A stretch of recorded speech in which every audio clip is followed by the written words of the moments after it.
alcohol, tobacco, firearms.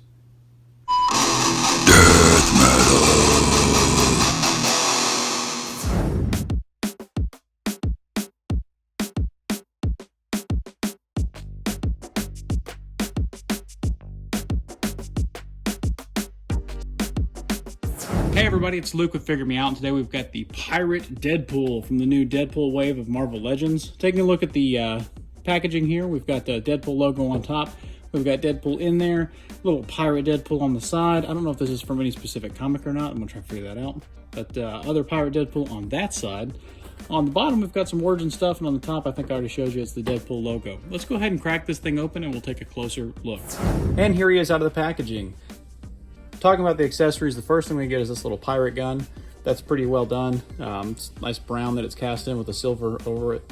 Looks pretty good. It's got the little flintlock, that's what I was trying to say. We also get a pirate looking sword. I think this may be the same one that came with Nightcrawler, not 100%, but that's what it looks like to me. And then we get Deadpool's signature katana. The weird thing about this one is it actually feels a lot thicker. I don't know if you can see it on camera, but in hand it feels a lot more sturdy than the katanas that we normally get. I feel like those ones are really bendy, and this one's a little bit more hardy, if that makes sense. Taking a look at the aesthetics on Deadpool himself, just, you know, if you're into goofy figures, you're probably gonna like this one. If you're not, then you're probably not, but you probably wouldn't be watching it if you weren't into it anyway.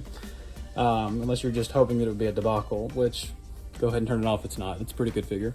Anyway, taking a look at him, you got the nice pirate hat. That's really fun. He's got a nice little expression on his face with the one eye bigger than the other.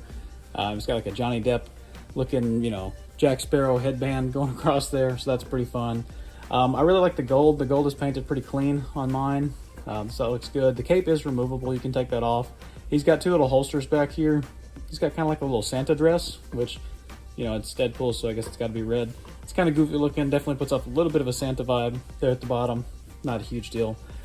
The little holsters on the side, you can put any of the weapons in there, so you can put the katana in there if you want to. You can put the other sword, and it does look pretty good once you get it in there. The problem is that when you do that, it pokes the cape in the back, so it kind of pokes the cape out a little bit whenever you put any of the accessories in there, or you're going to bend the accessories. So not, you know, the best, I don't know, design there, but it does look good whenever it's held in place, I guess. And if you took the cape off, what you can do, the cape is removable, so I guess you could do that and then have, you know, have that sword going in, and that would look a lot better. Yeah, it looks a lot better without the cape, but I like the cape. Talking about the rest of the figure, he does have some guns that are sculpted into his belt there. I'm never a huge fan of that whenever they sculpt in guns that could be removable, but at the same time, it's not really a huge deal. I thought that was like a belt piece. Whenever I was looking at pictures of this, I didn't realize that was guns, or it was supposed to be. Knowing that it is kind of bothersome, but it's not a deal breaker for me. The gauntlet on this arm right here, that's pretty fun. That is removable, so you can actually pop the hand off and you can pull this piece off. I'm not going to do it here, but you can do that. Also, the little strap across his chest here, this little belt right here, is removable as well, the other Santa belt. So that's pretty good. Like I said, paint's pretty clean throughout this whole thing. I like the little pirate logo on his hat. I do like the tearness of the, you know, the tornness of the cape. I think that's pretty fun. And then the bottom piece, it's like, you know, you got a lot of new sculpt going on here, and I think it's really cool. Talking about articulation though, and articulation is where this thing's going to kind of suffer a bit. He can look up a fair amount, he can look down a fair amount. He's on a ball peg there, so that's fine. Get maybe just a slight little bit of tilt, if anything, and you do get a full rotation side to side. At the arms, they come up about this far. They do a full rotation. There's a bicep swivel, double jointed elbow. It comes in pretty good, you know, 90 right at. The wrists are hinged to go down and up, which is not great considering that he has this gun, I'm gonna edit here, that he cannot aim. So if you look at this gun, you'd have to hold it down here to be able to shoot straight. And I mean, I guess you can do that as a pirate, but wouldn't it be nice to have a arm that did that with the Deadpool figure? Because he's gonna be holding a gun or a sword 99% of the time. Anyway, my 2 cents. The other hand is hinged the same way, so that looks kind of goofy. I mean, you can do something with it, but why? Why not the up and down? Or better yet, switch to that system where you can turn it and rotate it wherever you want. I like that a lot better. Anyway, so that is what it is on that. However, the ab crunch goes forward the smallest amount. It goes back a little bit more than it does forward. but you do get side to side. It's one of those diaphragm joints that allows you, pretty good range of motion. So I'm not complaining about that. I like that pretty good. I think that's better than ab crunch a lot of times because it doesn't break up the sculpt as much, and it's functional. And I do like being able to have the tilty side to side. I feel like you can get a lot more expression out of that. So that's good. At the legs, they go out that far, and it's hindered terribly by the skirt. You tell they could definitely go out further. It almost feels like bucky cap legs is what they look like. But I think the hips might be different because that's got to be a different piece. I haven't really looked down in there to see what that is because I'm not going to tear apart the figure to do that. But if you want to, let me know in the comments. At the upper thigh, oh yeah, they kick forward a fair amount too, but you get hindered by that skirt. The skirt's going to just wreck the articulation in the legs. Upper thigh swivel, double jointed knee, could come in, pretty much all the way, but you get, again, hindered by the skirt.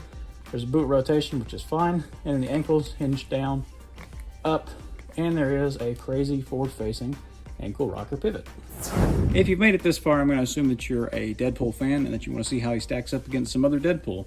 So here's our classic Deadpool. That is from the, which wave was that? Deadpool wave? Maybe the Sasquatch wave, something like that. Anyway, one of those Deadpool waves. Same one that came on the retro card recently, just with a different paint job. And then on the right there, we have the modern Deadpool. That was from the Juggernaut wave from several years ago. For another comparison, here he is next to Underwear Deadpool, and then the Lady Deadpool. That was from the Sauron wave. And I want to say that was maybe from the same one. I can't remember offhand. It's been a long time. For another comparison, here he is next to the Marvel Select Deadpool, the Marvel Legends Headpool, and the Funko Pop Deadpool. Here he is next to the Marvel Legends X-Men costume Deadpool, and then the Marvel Legends Rider series Deadpool, Dogpool, and Squirrelpool. Here he is next to the Back in Black Deadpool and the Hydra Bob. Here he is next to the Samurai Deadpool and then the Superhero Mashers Deadpool. Here he is next to the first appearance of Deadpool and the first appearance of action figure Deadpool. And here he is next to the first Marvel Legends Deadpool and dupe. Here he is next to the Figma Deadpool and the Amazing Yamaguchi Reveltech Deadpool. The Marvel Select Lady Deadpool Headpool, and then the Hasbro Marvel Legends Gray X-Force Deadpool. The White Suit Deadpool from the Hit Monkey 2-pack, Squirrelpool from the Marvel Universe series, Pandapool from a blind bag, Gentle Giant Bobblehead Deadpool, and Lady Deadpool from the Marvel Universe line as well.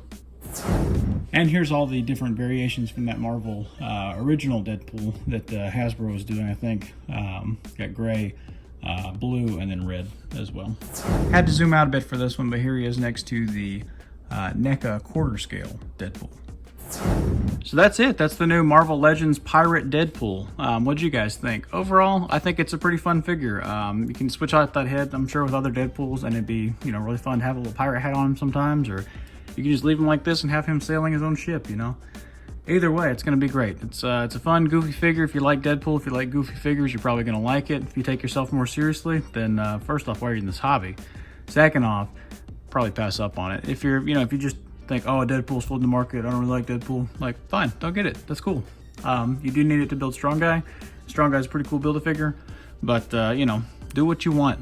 But anyway, what'd you guys think? You gonna pick this up? Hit like, hit subscribe, let me know in the comments down below. Check me out over on Instagram, Luke_figuremeout at Instagram.com. And until we meet again, happy collecting.